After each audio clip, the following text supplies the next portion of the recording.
স্বাগত সবাইকে। রাশিবিজ্ঞানের বেশ কিছু অঙ্ক ঠিক আগের ভিডিওতে আই কার্ডে কোনগুলো ইম্পর্টেন্ট, সম্ভাব্য কোনগুলো প্র্যাকটিস করলে ছেড়ে আসতে হবে না, টাইপ অঙ্কগুলো আগের ভিডিওতে আমি দিয়ে দিয়েছি।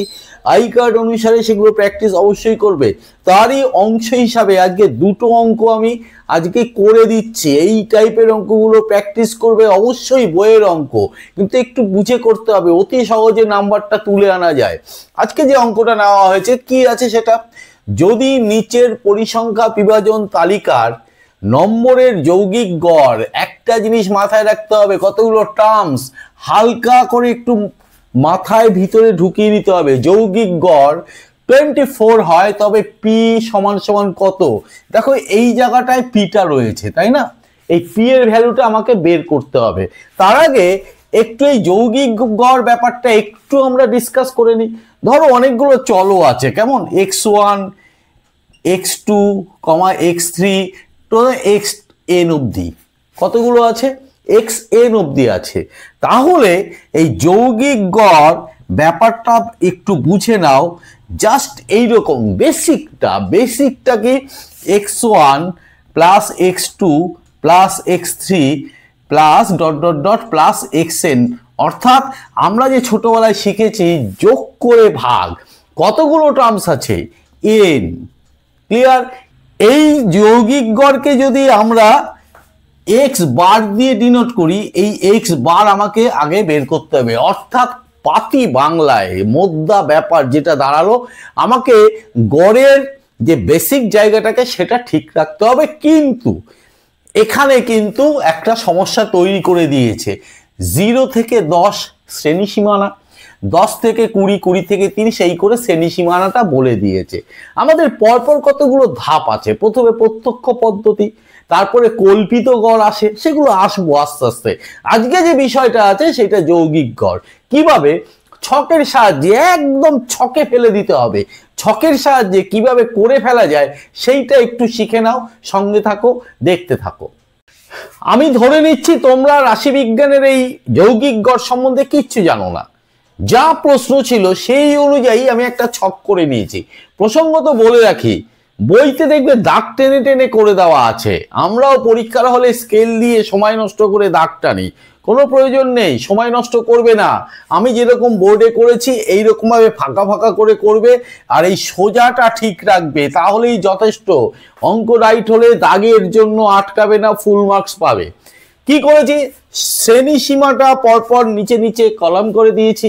আর ছাত্র সংখ্যা প্রশ্নটার মধ্যে ছিল, একটু পিছিয়ে গিয়ে দেখে নিতে পারো, ছাত্র সংখ্যা যেরকম ছিল সেইটাও কলাম করে দিয়েছি। মাঝখানে একটা কলাম হবে, সেই কলামটা হচ্ছে মধ্যমান, যাকে xi বলে। ব্যাস, এর বেশি আর ভাবতে হবে না।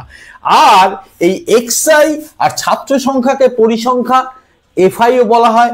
এই দুটোর মাল্টিপ্লিকেশন, গুণটা এখানে বসাতে হবে। বাকিটা পরে বলছি, আগে মধ্যমানটা কি করে বের করতে হয় দেখো। মধ্যমানটা একটা দেখাচ্ছি, ছোট্ট করে দেখাচ্ছি, 0 প্লাস 10 বাই 2 কত হচ্ছে? 10 আর 0-তে 10, 10কে 2 দিয়ে ভাগ করলে 5 হচ্ছে। কি করলাম এটাই।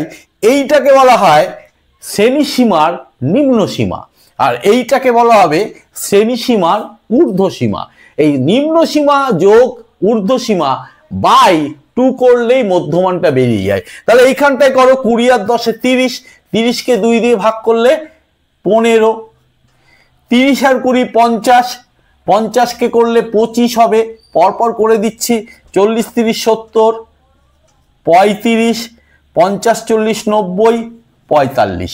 সবকটা এই নিয়মে কিন্তু আমি মধ্যমান বের করে নিলাম। এইবার এফআইটা তো আছে, তাহলে এখানে কি বের করতে হবে? xi, i মানে চাপ নেবে না, i ভুলে যাও। i মানে হচ্ছে, i এর জায়গায় একটু বলে দিতাও, i এর জায়গায় যদি x1 হয় তাহলে এই 5-এর কথা বলা হচ্ছে, i এর জায়গায় যদি x2 হয় 15-এর কথা বলা হচ্ছে, i মানে যদি 3 হয় 25-এর কথা বলা হচ্ছে। তোমার এত চাপ নিতে হবে না, তুমি সোজাসুজি দেখবে 15 আর 5-এ কত হচ্ছে, কারণ এখানে xi fi আছে। 15 আর 5-এ 75, একবারে লিখে দিলে 75। ঠিক আছে? 15 আর 20-তে কত হচ্ছে? 300। একবারে লিখে দিলে 300। ক্লিয়ার? 25 35 কত হচ্ছে? 875। 35 আর পি কত হচ্ছে? 35 পি। 45 আর 10 করলে 450 বেরিয়ে গেল। এইবার এই জায়গাটা একটা দাগ টানবে। ক্লিয়ার? মধ্যমানের কাজ আর কিছু নেই। করে কি করবে? এই সাইনটাকে বলে সিগমা। কি বলা হবে? সিগমা। সিগমা মানে টোটালটার যোগফল। তার যোগফল সিগমা এফ আই। তাহলে এফ আই লিখে দিতে পারো ইকুয়াল, লিখে দিলাম 15 আর 20-তে 35 35 35 70 70 আর 10-এ 80 80 লিখলাম যোগ পি। আর এই জায়গাটায় কি লিখবো? সিগমা অফ কি লিখবো? XI FI. এক্সআই এফআই এইটার যোগফল কত হচ্ছে? পুরোটার যোগ করে দাও। এখানেও এইটা যোগ এইটা যোগ এইটা যোগ এইটা করলে 1700 হবে।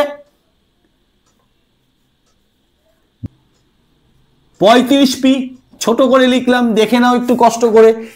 এইবার একটু আগে আলোচনা করেছিলাম যে টোটাল যা এক্সআই এফআই হবে গুণ করে যা পাবো যোগফল, যোগফলকে বাই পরিসংখ্যা দিয়ে বাই করব। এইটা হচ্ছে সেই পরিসংখ্যা আর এইটা হচ্ছে যোগফলটা। তাহলে বিষয়টা গড় তাহলে কত দাঁড়ালো? গড় কিন্তু আমাকে 24 বলে দিয়েছে, মাথায় রাখবে। আগে এইটা বের করে নাও, ওপরে একটু লাল কালি দিয়ে করছি। 1700 যোগ 35 P by 80 plus P equal, এটাই তো গড় বেরোলো। সেই গড়টা বলে দিয়েছে 24 তাহলে ইকুয়াল 24। প্রসঙ্গত বলে রাখি তোমাদের বোঝানোর সুবিধার জন্য আমি এখানে 3 রকম কালি ব্যবহার করেছি। তোমরা কিন্তু একটা কালি বড় জোর নীল এবং কালো এইভাবে করতে পারো, লাল বা সবুজ টবুজ আবার দিয়ে করো না, খুব সাবধান। এবার এইটার নিচে কোনাকুনি গুণ করবো 1 ধরে নিই। তাহলে রইল কি 35 পি প্লাস 1700 ইকুয়াল এই 24 আর 80 যদি গুণ করা হয় 1920 প্লাস 24 পি। পিটাকে এইদিকে আনি, 35 P minus 24 P equal 1920 by minus 1700। 11 P equal 220। তাহলে পি ইকুয়াল 220 বাই 11 কাটাকুটি করলে 20। তাহলে পি এর ভ্যালু কত বেরিয়ে গেল? 20 বেরিয়ে গেল। সোজা লাগলো কিনা? নেক্সট অঙ্ক। ছাত্রছাত্রীদের প্রাপ্ত নম্বরের গড় নির্ণয় করো, তাদের প্রাপ্ত নম্বরের ক্রমযৌগিক পরিসংখ্যা। কথাটা মনে রাখতে হবে, ক্রমযৌগিক পরিসংখ্যা নিম্নরূপ। কি দিয়েছে? শ্রেণীসীমা দিয়ে দিয়েছে। শ্রেণীসীমাটা একটু কায়দা করে বলে দিয়েছে, 10-এর কম, 20-এর কম, 30-এর কম, 40-এর কম, 50-এর, 60-এর সব কম করে দিয়েছে। নাম্বার পেয়েছে কত? 10-এর কম 5 জন, 20-এর কম 9 জন, 30-এর কম 17, এইভাবে চলছে। এবার পুরো ব্যাপারটা একটু ছকের মাধ্যমে নামিয়ে আনি। ভালো করে দেখো, ছকটা একটু কায়দা করে করতে হবে আর ওই ছকেই সবকিছু পড়বে। প্রথমে দেখো শ্রেণীসীমা আন্ডারলাইন করে দাও আর মাঝখানে একটু ফাঁকা জায়গা রাখবে, রেখে ছাত্রী সংখ্যাটা লিখে নাও। আন্ডারলাইন করে দিলাম। ক্লিয়ার? শ্রেণী সংখ্যা দেখো 10-এর কম। 10-এর কম মানে কি? 0 থেকে 10। নিশ্চয়ই নেগেটিভ নাম্বার হয় না? যার নাম্বার পাবে 10-এর কম মানে একদম সবচেয়ে কম 0, তারপরে কত হতে পারে 1 2 করে করে 10-এর কম। সেটা কজন পেয়েছে? সেটা পেয়েছে কিন্তু 5 জন। তাহলে লিখে দিলাম 5, সোজাসুজি লিখবে। ঠিক তেমনি 10 থেকে 20 মানে 20-এর কম মানে 10 থেকে 20, তাহলে কতজন পেয়েছে? 9 জন। এইখানে আগের ছকের মতো মধ্যমানটা বের করে নেবে। কত? মধ্যমান। আমি লাল কালি দিয়ে বোঝার সুবিধার জন্য করছি। মধ্যমান কত হচ্ছে? এখানটায় 5 হচ্ছে। এইটার মধ্যমান কত? 15। পরেরটা কত? আর নিশ্চয় বলতে হবে না, 20 থেকে 30, 25, সেটা কত আছে? 17। 30 থেকে 40, 40-এর কম 35, 29, অসুবিধা নেই। 40 থেকে 50, 45, কত সেটা? 45। আর 50 থেকে 60, 55, পেয়েছে কত? 55। এইবার আসল মজা। আসল মজাটা কি? ক্রমযৌগিক পরিসংখ্যা। এই জায়গাটায় একটা আমাকে কল্পিত গড় ধরে নিতে হবে, মনে করতে হবে এই যে মধ্যমানগুলো আছে না, তার মধ্যে কোনো একটা সংখ্যা আমার গড়ের উত্তর আসবে, সেইটা ইকুয়াল এ ধরতে হয়। মাঝখানে যে কোনোটাকে তুমি ধরতে পারো, অসুবিধে নেই। ধরে নাও এইটাকে আমি এ ধরলাম, তাহলে এইটা হচ্ছে গড়। এবার তখনই একটা বিচ্যুতি তৈরি হবে, কারণ বাকি যেগুলো হচ্ছে সেই বিচ্যুতিটাকে ডিআই করলাম। ডিআই মানে কতটা বিচ্যুতি হচ্ছে, তার মানে সেটা কি করে বের করতে হবে?